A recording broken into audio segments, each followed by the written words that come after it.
Welcome back to the show. Really excited now to be joined by SMU defensive lineman Jared Harrison-Hunte. Hey, you got that all ACC recognition at the end of the season, too. I mean, that's kind of a big deal.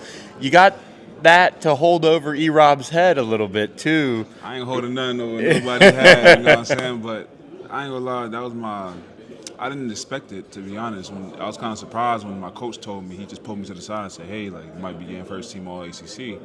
I was like, whoa, really? Like, I didn't think people thought that highly of me. So, and you can't get that from, like, your head coach. Like, you can't get that recognition from your head coach. You got to be all coaches, like, together. So, I was really, like, proud of myself, like, for, like, you know, putting on the show this season and giving my all, trying to put my best foot forward for the league. And I was just excited, man. I was happy. I was happy that I made this choice to come to SMU.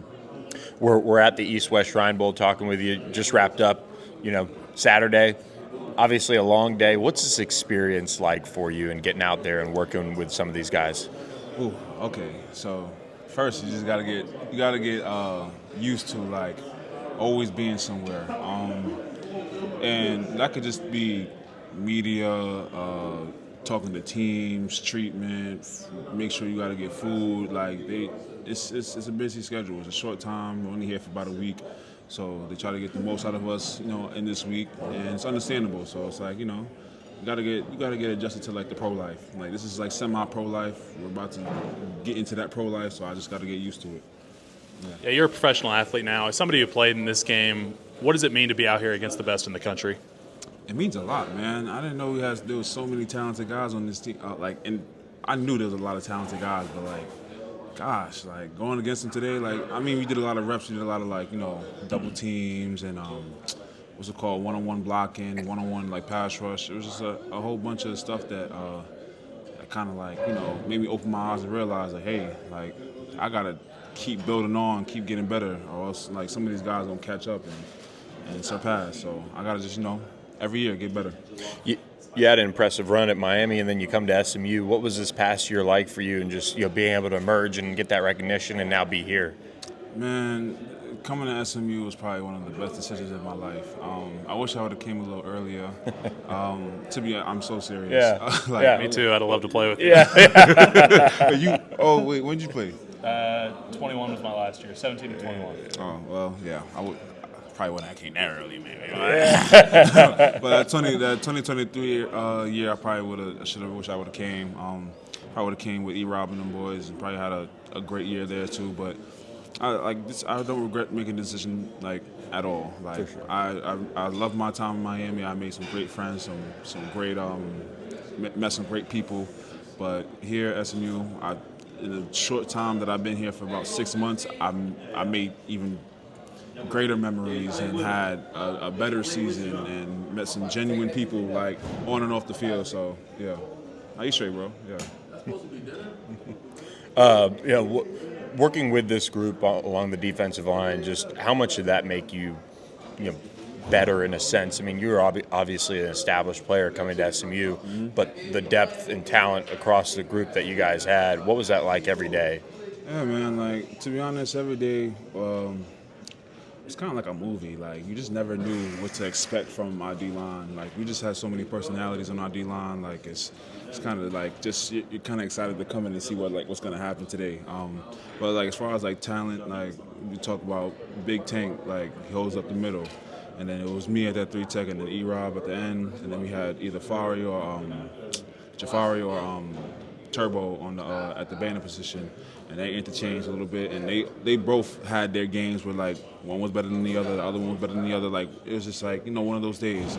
And as far as behind us, we had Corey Robinson at the 3. He was good. He was an explosive effort guy, very talented too. And then we had Uno, and then we had it was depth. If you took us out, it wasn't gonna change as far as player level. You're playing so close to Dallas here. There's a lot of guys sitting at SMU wishing they were in your spot. Who got snubbed? Man, Jafari, man. He supposed to be here. I think he had a great season coming off from last season. He didn't play that much last season, but this season, man, he really was a spark for us. He had game-changing, especially at Duke, that game-changing block, field goal block. That was crazy. That changed our season. Yeah, that was crazy. Come on. I just didn't. I felt like he should have at least got an invite. Got a chance to showcase his talents, and yeah. Well, you're here now. There's a lot of great defensive linemen come out of this game that are in the NFL. Who do you model your game after in the National Football League? I'm an old school cat, so I'll probably say like John Randall, even though he wasn't my height, but he was more of like an explosive, athletic, twitchy, violent kind of a guy, and that's something I try to like mimic. Also Aaron Donald, Dexter Lawrence, those are like current guys, and Jaron Warren, like a whole bunch of guys. But as far as like the guys I model my game after, it'll probably be John Randall and Aaron Donald. I feel like they have the perfect capability of stopping the run and rushing the passer. What's the early feedback you've gotten from NFL teams, and any that you've talked with that have really caught your eye as far as just your conversations or things like that? There's a couple teams, man. Everybody's been generally nice. I feel like the Bills, the people I talk with, the Bills, the Ravens, Steelers, San Francisco. There's a couple teams that I've talked to that I feel like, I feel like we would probably be a good fit. I mean, anywhere I feel like I'll go, I'll probably be a good fit because I'm gonna compete, gonna give high effort. I'm a coachable, and stuff like that. Yeah. How much did kind of your career at Miami and SMU and going through different coaches and things like that help you to be open-minded to those different points of views or being that coachable? Is that something that you had to develop, or is that something that you always had from a young age? I feel like I had to develop that. Just from the fact that like as soon as I committed like to Miami, like I had a new coach, like a new head coach, which is Manny Diaz. So it was definitely something I had to learn. I had a lot of head coaches, D-line coaches, different kind of teaching styles. So I learned to like adapt to like different teaching styles and just adapt in general. Like just learn how to like go with the flow with somebody's teaching style and kind of just like learn in my own way. Yeah. You know what I'm saying?